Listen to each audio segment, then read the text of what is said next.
UTPA Volleyball opens up the spring season with a tournament. We'll see how they did.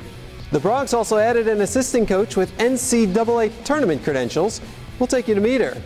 And you ever wonder what it's like coaching or being coached by a member of the opposite sex? It's more common than you think, and we've got all the details. This is Bronc Country.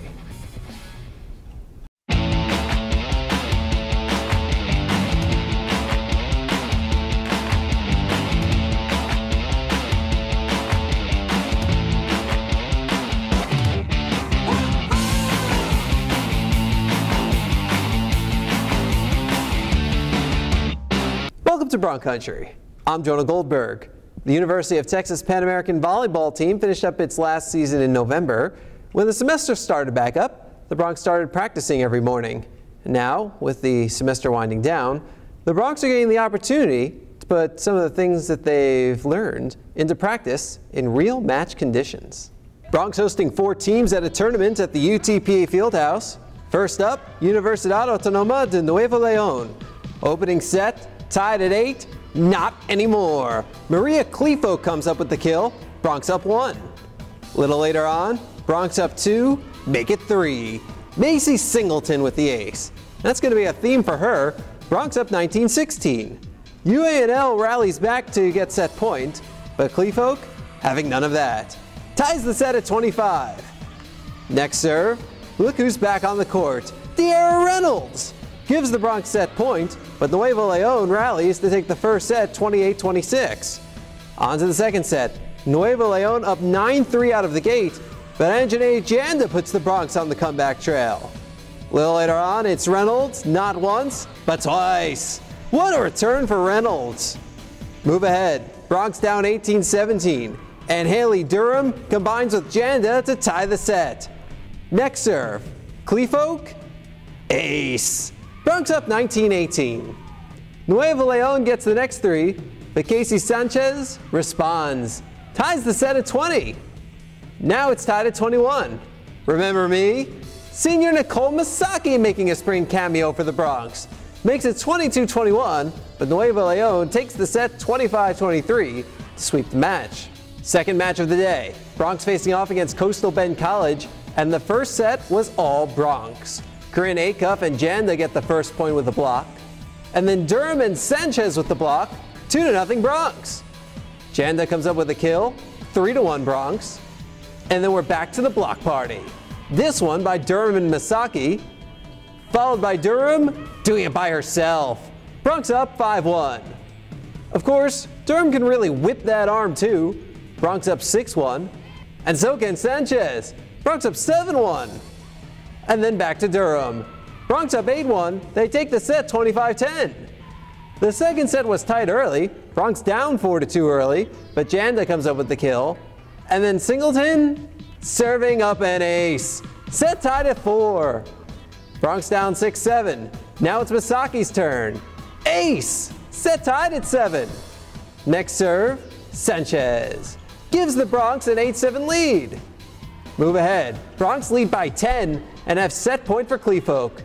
Broncs take the set 25-14 to sweep the match.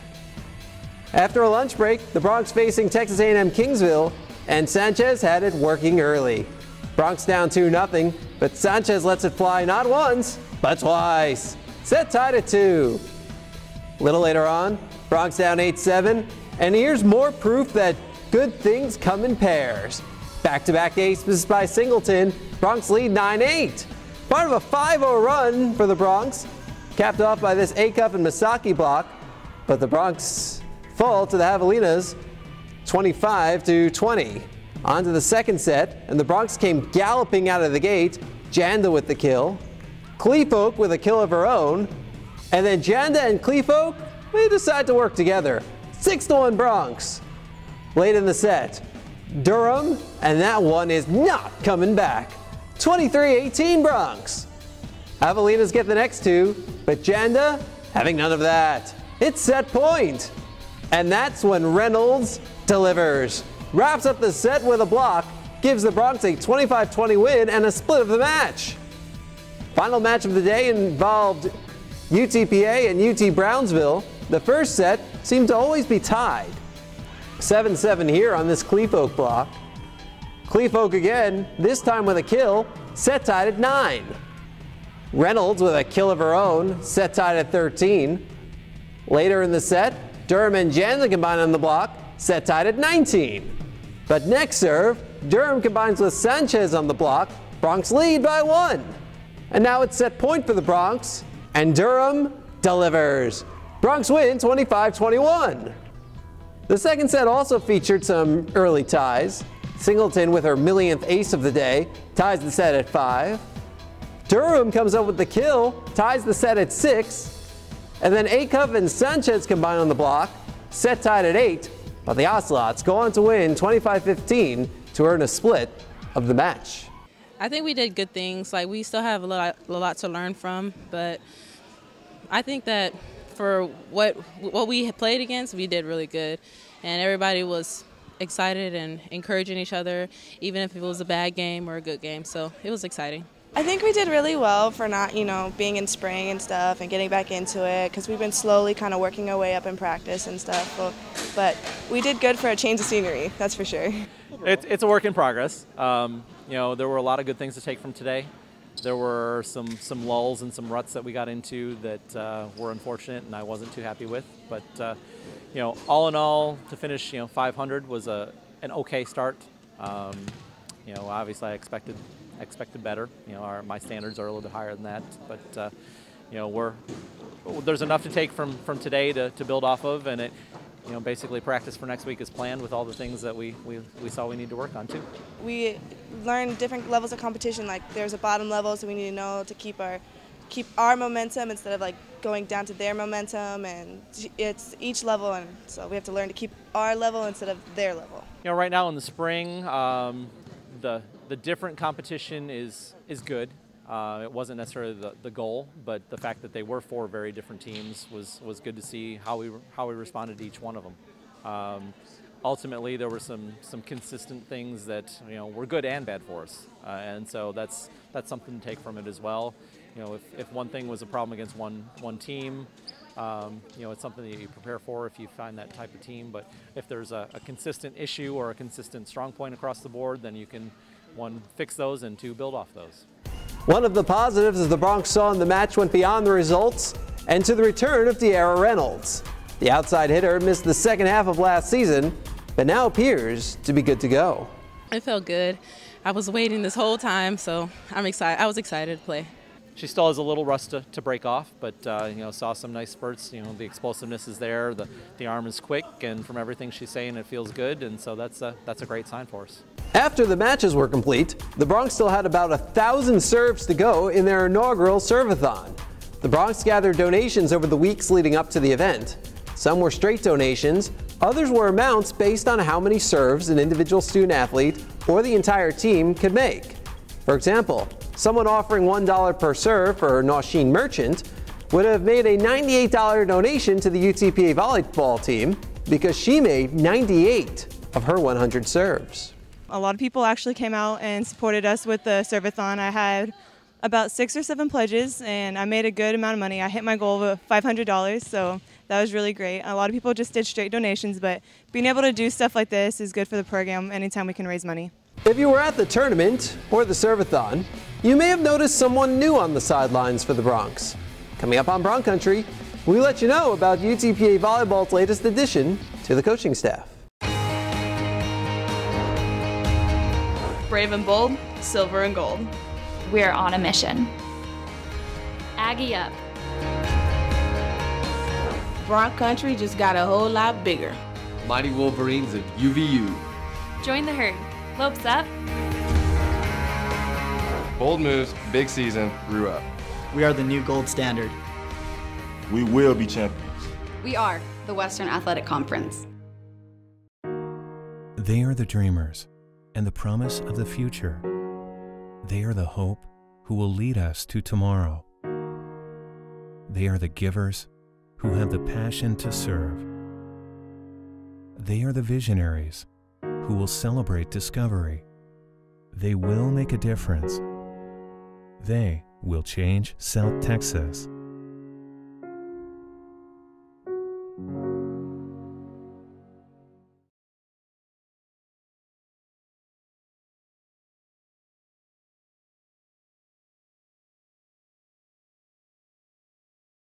The Kansas State volleyball team made the NCAA tournament in 2007 and 2008. Their libero was someone named Lauren Mathewson. The Truman State volleyball team made the NCAA tournament in 2012. Their graduate assistant was someone named Lauren Mathewson. Flash forward to mid-March, and the University of Texas Pan American volleyball team hired a new assistant coach. Her name? Well, you know. Myra Gomez has the story. Missouri native Lauren Mathewson has recently been named the new assistant coach of the Bronx women's volleyball team. It already feels like home to me. Not only was it the enthusiasm that Coach Mathewson showed for this position, but also her technique that caught the attention of head coach Brian Yeo. Her ball control, obviously, her position and the success she had at her position. But it was really her personality and just some of the things that she did within the initial process of reaching out and showing her ultimate interest in the position that really got her here probably the quickest. Coach Mathewson began her college volleyball career as a student and athlete at Kansas State University, and since then, her passion for coaching volleyball developed. I love the opportunity to work with young women and to be able to give them confidence and help them improve in both on the court and off the court.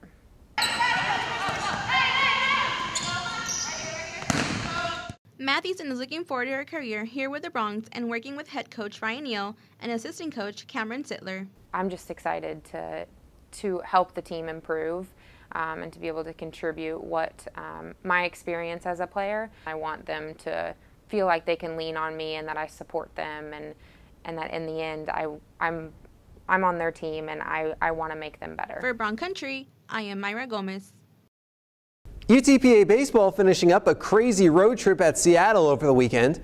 After having their second game at TCU rained out on Wednesday, the Broncs went to Seattle with a lot of rain in the forecast.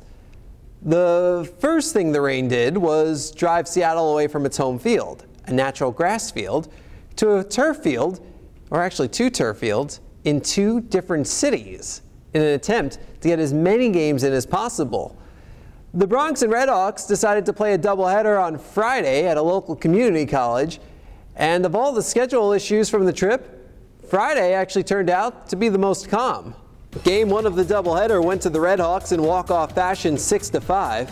The Broncs trailed 5-2 after 8, but rallied for 4 in the top of the 9th before the Redhawks got 2 in the bottom of the inning. Alex Howe and Blake Thomas each with multi-hit games, while Alberto Morales and Andy Fortuna each drove in a pair. Game 2 belonged to the Redhawks in walk-off fashion as well, 4-3. Strong start for Alex Henson, racking up a career-high 7 strikeouts in 6 innings of work. Big game for Howe, going 2 for 4 with a home run, a double, 2 RBI, and 2 runs scored. Now, Saturday is when it really got crazy. The Broncs and Redhawks playing at a turf field in Shoreline, Washington. They wanted to start at 6:15 p.m. local time, but rain delayed the start to 6:45. After half an inning, there was a 22-minute rain delay. Then, they ran into a local 10 p.m. curfew after just 4.5 innings with the score 11-6 Redhawks. The two teams returned to the site of Friday's games on Sunday to finish up, and the Redhawks won 13-8. Career-high 4 hits for Jesus Garcia and a career-high 3 RBI for Dylan Engelhardt to lead the Broncs in that game. UTPA men's tennis also having their schedule altered by the weather. Supposed to play New Orleans on Friday, ended up playing Saturday. And when they did, these two former Southland Conference rivals engaged in a classic 4-hour match before the Privateers won 4-3. The Broncs got off to a good start by taking the doubles point, and Alejandro Sanoa had a hard-fought 3-set win at number 4. The next day, the Broncs visited 66th ranked Louisiana Lafayette and fell 1-6. The lone point came at number 1 for the Broncs, where Juan Cruz Soria picked up a 6-4, 6-4 win. The Broncs face off at Laredo on Friday to close out the regular season. Big week for UTPA track and field, sending 4 student athletes to the Texas Relays. Deandra Barroso, Javier Cartero, and Martin Case had their best performances of their careers, and they did so on the biggest stage, as Cartero threw the hammer 56.65 meters, and Barroso finished the 400-meter hurdles in 101.76. Case closed out the competition with a 4:05 14-mile run, his best ever outdoor mark. Now the rest of the team was taking part at the Bobcat Invite over at Texas State, notching 18 top 10 finishes. One of those belonged to Carretero. After his career-best hammer throw at the Texas Relays on Thursday, he came down to Texas State on Friday and shattered his own mark, coming in at 59.40, the second best mark in program history. The men's golf team made the trip to Louisiana Monroe on Monday and Tuesday for the Wallace-Jones Invitational. One more spring event for the Broncs as they take part in the Wyoming Cowboy Classic next week in Phoenix as their final tune-up before the WAC Championships. Women's golf also on the road, playing in their final tournament before the WAC Championships up at the Husky Invitational, hosted by Houston Baptist. 3 weeks until the Broncs head to Mesa, Arizona to compete for the auto bid into the NCAA Championships. It's becoming more and more common. Men coaching women, women coaching men. Coming up on Bronc Country, we talk to Broncs coaches who have coached both men and women to see if there's a difference.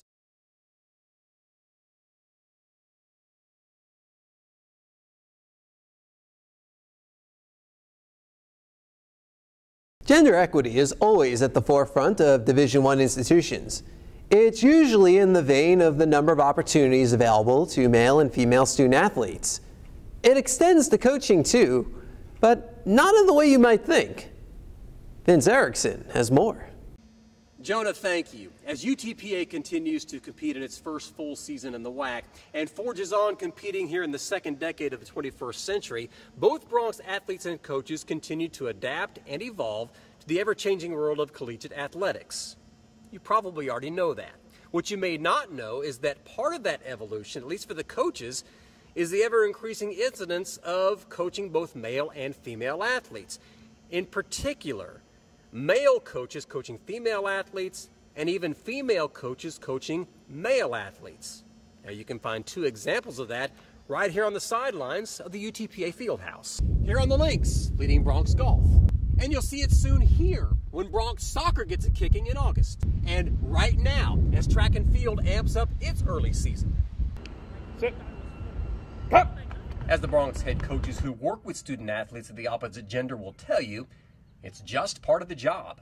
I think it's part of just the psychology of it, which is understanding that you have to address people as a whole. You have to address them as individuals and figure out what works best for each of those respects. When you're talking to the whole group, when you're talking to an individual, when you actually line up and when you add up the points, it's separate. But we really try to push the whole team environment, the men's and women's. It's the program itself.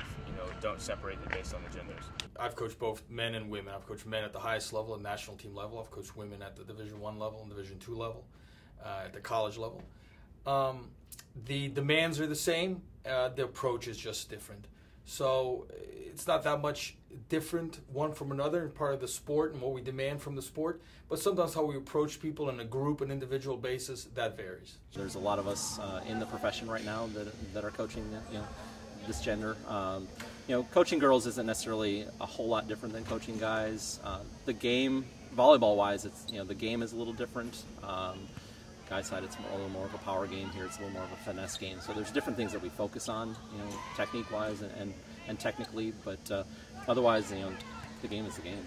Coaching's coaching. So you just got to figure out how to get the best out of your team, and whether it's guys or girls, it doesn't matter.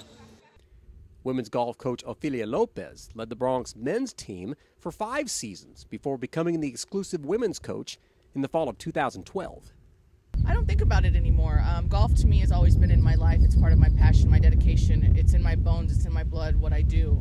I wouldn't be doing this job if I didn't love what I did or if I wasn't passionate about it or dedicated. And these student athletes, I had such a great time being a student athlete for 4 years that I try and want them to be young independent women, young independent men who can go out there and be successful, but at the same time, it doesn't matter if you're female, male. That doesn't matter. It's irrelevant when it comes to golf. Include head women's basketball coach Larry Tidwell in this mix. He coached boys high school basketball before embarking on his women's coaching career in the mid-90s. Now, there are also 7 assistant coaches who have coached athletes of the opposite gender. All of their goals is to make Go Broncs the mark of excellence for every athlete and coach to don the green, the white, and the orange. I'm Vince Erickson reporting for Bronc Country. Jonah, back to you. Thank you, Vince. And if you want to show your support for the Broncs, donate to the Bronc Athletic Fund today. You can become a member of the BAF for just $50 a year. All of the money raised goes directly to student-athlete scholarships. So visit BroncAthleticFund.com today to see how you can make a meaningful impact on the lives of student-athletes. One way you can donate to the Bronc Athletic Fund is by participating in our 8th annual bait fishing tournament, better known as BAIT, on South Padre Island on April 12th. That's coming up real soon, folks. You could be one of 8 teams to win over $10,000 in cash prizes, including a $4,000 grand prize. And if you don't go, we're going to subject you to how awesome it was on a future episode of Bronc Country, and you'll probably regret not going. So, you want to go, visit UTPABronx.com/bait for more information. Brave and bold, silver and gold. We're on a mission. Aggie up. Bronc Country just got a whole lot bigger. Mighty Wolverines of UVU. Join the herd. Lopes up. Bold moves, big season, grew up. We are the new gold standard. We will be champions. We are the Western Athletic Conference. They are the dreamers and the promise of the future. They are the hope who will lead us to tomorrow. They are the givers who have the passion to serve. They are the visionaries who will celebrate discovery. They will make a difference. They will change South Texas.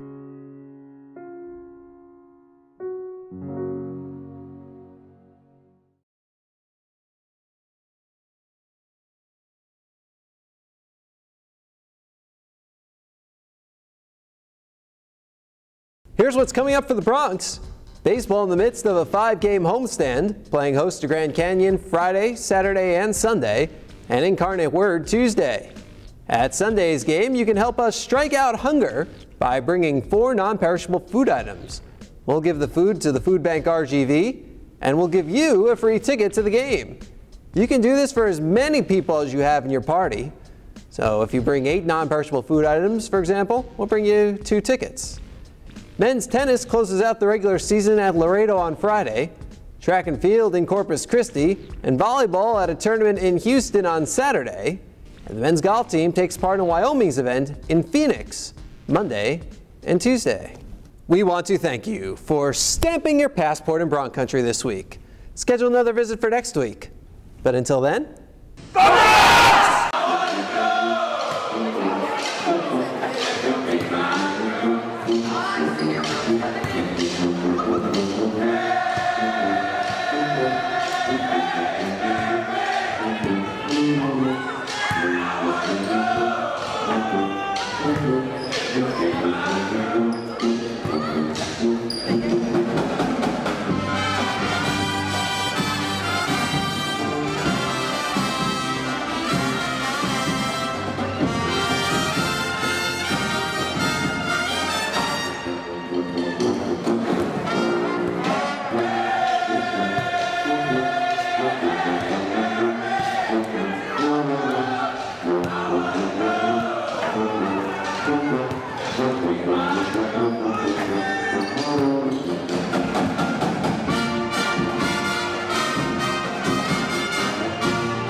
Brave and bold, silver and gold. We're on a mission. Aggie up. Bronc Country just got a whole lot bigger. Mighty Wolverines of UVU. Join the herd. Lopes up. Bold moves, big season, grew up. We are the new gold standard. We will be champions. We are the Western Athletic Conference. They are the dreamers and the promise of the future. They are the hope who will lead us to tomorrow. They are the givers who have the passion to serve. They are the visionaries who will celebrate discovery. They will make a difference. They will change South Texas.